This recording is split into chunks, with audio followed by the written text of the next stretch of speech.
Okay, so a lot of people got a lot of questions right now about the stock market, and more people are posting, excuse me, online on social media of what you should be doing. And they want to base it all on what is going on. It's a wrong mentality. So if you have the wrong approach, you're not going to get the outcome you want. And so that's what you got to take a step back and do. You got to take a step back and evaluate your approach. And your approach needs to be why did you buy into the company in the first place? Why did you buy the stocks that you bought in the first place? If you bought those stocks with valid merit, like you believed in these companies, you believed in where they were going, you believed in the long-term gain and the long-term success of these companies. If that is the case, then that's still in play. That's still in play and it shouldn't change anything. Now, if the company itself changed, well, then that's something to evaluate. That's something to weigh in. That's something to really think about and really take consideration over when you're looking at your portfolio and saying, hey, well, this is where I'm at. This is where I want to be. And what are the things that I'm leveraged in, right? What are the things I'm invested in that are going to make my future brighter and bigger and better? And are these companies still the companies to do it? Now, like I said, what is going on in the world is not it. Now, a lot of people will argue that point, and a lot of people will say, well, you know, with all these different things going on, politics is a huge one. Everybody wants to be loud about politics right now. And Donald Trump is definitely a huge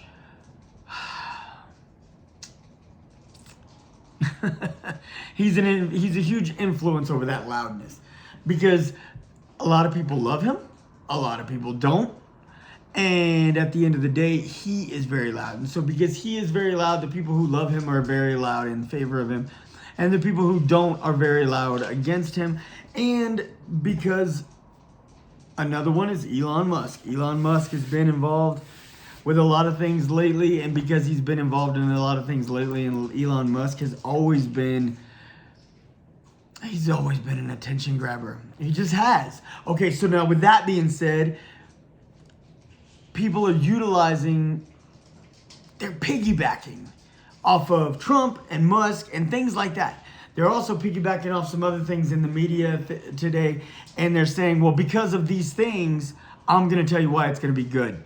Because of these things, I'm going to tell you why it's going to be bad. Okay, they're not going to change whether it's good or bad. They're not. Musk's not changing it. Trump's not changing it. The Congress isn't changing it. This is actually something that is pretty incredible. There's so many moving parts that any entity isn't big enough or powerful enough to change it, even though a lot of people like to think it is. A lot of people like to have that big-headed ego that, you know, it's big enough and strong enough. And a lot of other people have that fearful mindset, oh, it's big enough and it's strong enough and it's going to mess it all up. But at the end of the day, it's not. The stock market itself is incredible, and it's amazing, and it's so intricate. And so what you have to really look at is you got to go back to the basics. You got to go back to the basics. What does it mean? Okay, when you buy into the stock market, what are you doing? You are buying a piece, a fraction of said company. You're buying a fraction of said company, hopefully for the right reasons. Like I said, hopefully you believed in them. You saw the potential for their future. You saw them growing and getting bigger and better and all that good stuff, right? Hopefully you didn't buy into them because of political reasons or something you read on social media, because if you did, that was the wrong reason. Now, hopefully you didn't do it just because your buddy Billy told you to do it either, because that was probably a bad idea too. Unless Billy happens to be a stock guru and he happens to just have that mentality and he's just looking out for you and saying, hey, I bought in, you got to get in too. But hopefully he didn't just draw the line at you got to get in too, but he told you why. Like I said, hopefully when you bought in with purpose. So, and if you did so, let's break it down. What you're doing is buying that fraction. Let's compare it to something we all understand, right? Something smaller. Your buddy, right? Your buddy calls you up, says, hey, Corey, check it out. This is what I need. I'm about to open a little secondhand store. This is actually something that somebody talked to me about. My uncle thought about doing it at one point, turning his eBay business into an eBay store and actually making it a place. He really thought about doing that. And a cousin of mine who I helped build her eBay store thought of doing the same thing. And so she was like, yeah, what if we got a building? And we just really dove right into this. Okay, so buddy calls me up and says, hey, Corey, check it out. This is what I want to do. I want to open up a store, but my problem is I don't have all the capital to get it done, right? Okay. So the valuation of his business is kind of iffy, right? It's up in the air because we can try to use expert analytics and really try to pinpoint the value of his store. But if it's a brand new thing, it really is a brand new thing. And you can gauge it based on the market, based on his idea, based on his business model, his plan. You can take all those things into consideration, but at the end of the day, you don't really know. And because you don't really know, that's where you're at, not knowing. So you take into consideration all these factors. You look at his company and you're like, well, how much do you really need? He's like, man, what I'm going to tell you, I need, let's say he says, you know what, I'm really close. All I need is like another $2,000. $2,000. That's still a lot of money. Even though that's a small amount to open a business, it's kind of still a lot of money. So he tells me, Corey, I know you're a little uncomfortable. You don't want to give me $2,000. How about I give you a piece of the company, right? I'm like, okay, now we're talking. You're going to give me a piece of this company. I'm going to give you the $2,000. You're going to grow this business, and I'm going to benefit from it. I like this. My percentage is going to be small because I'm not the guy calling the shots. It's going to be all you. I'm just going to be an investor who makes some cash at the end. I'm going to give him $2,000. He's going to say, you're giving me $2,000. I'm going to give you 5% of my company. 5%. Okay. 5%. I'm going to take that 5%. I'm going to be like, okay, this is cool, right? I got 5% of this company. Really not enough stake to have any kind of pull, any kind of say, any kind of anything like that. But it is 5%. Therefore, 5% of profit is my pocket. So that's pretty cool. Okay, well, 2 years down the road, his business is growing and growing and growing. And I say, you know what, man? I really could use the cash. Will you buy me out? Well, he tells me, this is what I'm willing to give you to buy your 5% back. Or maybe maybe the business is tanking and he's got to get out and he's like, man, what are we going to do? So these are different scenarios in which I would need to be compensated for my 5%. Now, the difference is between this and the stock market, because that's basically the concept of the stock market. You're going into a company, you're buying a fraction of that company, not 5%. I mean, you could buy 5% of a lot of companies, but you gotta have some deep pockets to do that. So you're gonna buy a fraction of a percent, okay? And when you buy your fraction of a percent for hundreds or even thousands of dollars, you're buying that little piece. Now, the cool thing is the market will lie to you, because the market doesn't really tell you what the company is actually worth. It tells you what a share is worth. The whole company isn't available in shares. There's portions of the company that were grandfathered out, right? There's the board. Depending on how intricately designed this company is, it ultimately could all go back to the shareholders at some point, but it's just a matter of if it gets there. So just theoretically saying, you have this fraction of a percent, and you're saying, I bought it for $1,000. I bought it for $1,000. Well, every day you can go ahead and check that market and say, what is that portion? What is that share? What is my multiple shares? What is it all worth? This is what it's worth, and I have the ability to cash out at any point. Now, that is not the value of the company. That is the value of a share. And value of a share is perceived value based on interest. That number goes up the more people who buy in. That number goes down the more people who sell. That is how it works. It is really that simple. And it sounds like a tricky thing. It sounds like weird. And the more you get into it, the more it makes sense. But that's what you're doing. You're buying a perceived value based on people's interests. So it doesn't matter if, here's another example, Tesla. It doesn't matter how great or how bad Tesla is doing. What matters is how many people are interested in Tesla. Now, there was some years back when Elon Musk was doing great. He was growing the company. He was doing awesome. And the shares kept going up and up and up. Then he was featured on the Joe Rogan podcast, and he decided to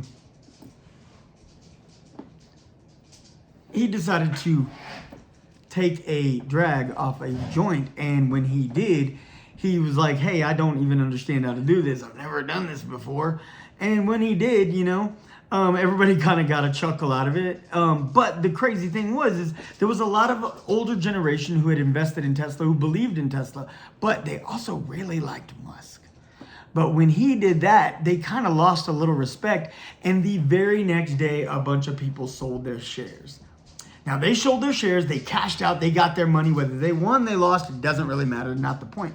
The point is the shares instantly went down. So everybody who held on to their shares, they took a hit. I remember that. I took a hit that day. But I also knew it would bounce back. And of course it did. But for a moment, it looked like my Tesla stock was in the red. All of a sudden, my value, I bought in at this amount. It went up to this amount. He did what he did. People didn't like it. They sold shares. Did it change the company? No. Did it change what Tesla was doing? No. Did it change what anybody, the future of Tesla looked like? Did it change Elon Musk at all? No, it didn't. But what it did do is it changed other people's perceived value. It said they did not like it. And because they did not like it, they sold their shares. And therefore, my shares that I bought here, went to here, now were no longer here, but they were now valued here. What a bummer. But like I said, I believed in Tesla. I believed in what they were doing. And because I believed in what they were doing, and now that doesn't mean that you should take what I'm saying and say, well, I'm not listening to this guy anymore because he bought into Tesla.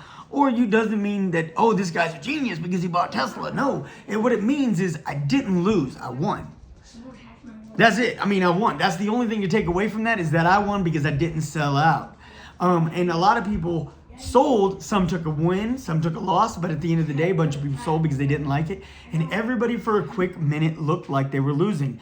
And there was lots of people who, when they started losing, they panicked and they were like, I better sell now before things get really, really bad. But they didn't need to. They shouldn't have sold and taken a loss because Tesla wasn't in trouble. Just Elon Musk had made a bad impression to a certain generation. And because of that, they were a huge part of the demographic that had invested in him. Like I said, was it a smart move on his part? No. Does it really affect Tesla? No. Was it silly for everybody to drop? I would say yes. On most cases, it was silly to sell your stock based on an action of a CEO. But at the same time, you got to go with your morals and you got to go with your gut. So was it wrong? No. But do I think that it was the right thing to do? No, I don't think it was right, but it wasn't wrong either. So at the end of the day, when you're looking at your stock market every single morning, you pull it up, dude, that's the most dangerous thing you can do is look at the market every morning. Unless you're waiting on something, unless you're an active trader, or unless you're an avid investor and you're like looking for what's coming next. But if you're checking what you're already invested in on a daily basis, all you're doing is setting yourself up to be upset and disappointed. Because it's going to fluctuate. It's going to fluctuate based on a lot of different things, based on a lot of perceived value, but not real value. So that perceived value will, if it goes down based on random, weird anomalies, like just abstract perceptions, then it will bounce back up. It absolutely will. It always does. But if it goes down for something valid, something real, like the company is doing something bad, then can they recover from it? Yeah, but will they? I don't know. And it's up to you to really evaluate that circumstance in that situation, in that particular company, not in the market overall. When you look at the market overall, you're in a dangerous place. Now, there are people who live off of dividends. Those people are awesome. The people who are living off of dividends, they get into a sticky place sometimes when the market takes a hit because of things happening in the world. And the market takes a hit because people are cashing out because they get scared, they get nervous. They want their money back in their pockets and they want liquidity. They want to be able to touch it. And so they don't like the stock market for that moment. And when they get into that place, then yes, if you're living off of dividends, then you got to start, waging, what other liquidity do I have? What can I sell off without damaging my overall portfolio in the future? That's a much heavier situation and conversation to get into. And we can do that another time. But for now, what's going on in the world? There's lots of things going on in the world. There's wars, but there's always wars. There's conflict, but there's always conflict. There's some growth in the economy, but there's also some dips and some dives in the economy. Guess what? That always happens again. There are some things that are happening economically and monetarily in different countries all over the world, but once again, always happening. This isn't new things, ladies and gentlemen. It's really not. And because it's not new things, don't let it throw you into panic. When you panic, that's the worst thing you can do. And that's how even the most brilliant, most incredible, like highest percentage traders will lose their shirt and lose their house and lose their livelihood because they panicked. Do not panic. So I give you my confidence and my reassurance that, hey, don't freak out, but don't trust me, trust yourself. Go back, figure out, hey, why are people telling me to go ahead and dump my stocks? Why are people telling me to go ahead and get out? And why did I get in the first place? Do I want to listen to them? Was I in for a good reason? And if I was in for a good reason, do I still trust that reason? And if you trust that reason, then stick with yourself, stick with your knowledge, stick with your gut, and don't bail just because it's the popular thing to do. Don't do it. Don't let it get you down. So, all in all, where's the stock market now? It's not in trouble. It's going to be just fine. Is the world changing? Absolutely, but the world's always changing.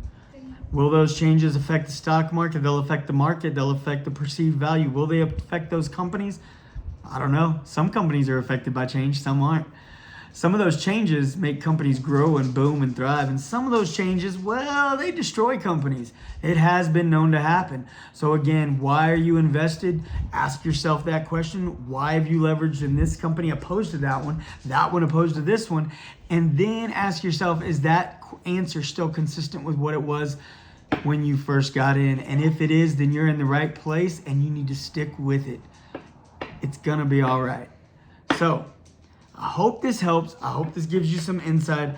Like I said, the interesting thing to take away of what the stock market basically is if you're invested in a company, it's a reminder that every day, unlike your buddy's store, every day you can get out. You can get out tomorrow. You can get out today. You can get out the next day. You can get out. As long as the market's still open, you can get out. And when you get out, this is the value that they'll pay you right now. So are you going to take a little hit? And are you worried that hit's going to be bigger? Or are you going to come out on top? And, well, you could have come out bigger, but you're okay with taking it right now. So these are the things to think about. These are the things to consider. That market just tells you the perceived value and the amount they're willing to pay if you exit right now. Do you want to exit? Is that where you're at? All right. It's your boy. I hope y'all are doing well. I hope y'all are blessed. I hope y'all are really, well, you know what? We're all blessed, but I hope you're aware of your many blessings, and I hope your portfolio is doing well. And if you are interested in getting in the stock market and you haven't done it yet, it's never too late. Just be careful, be wise, be smart, and be educated before you dive in, or pay someone who is. There's brokerages for a reason. Pay someone who knows what they're doing if you're not going to take the time to do it yourself. Don't trust Facebook. Don't trust Instagram. Don't trust YouTube. Don't even trust me. You got to actually learn this stuff. All right, it's your boy. I'm out.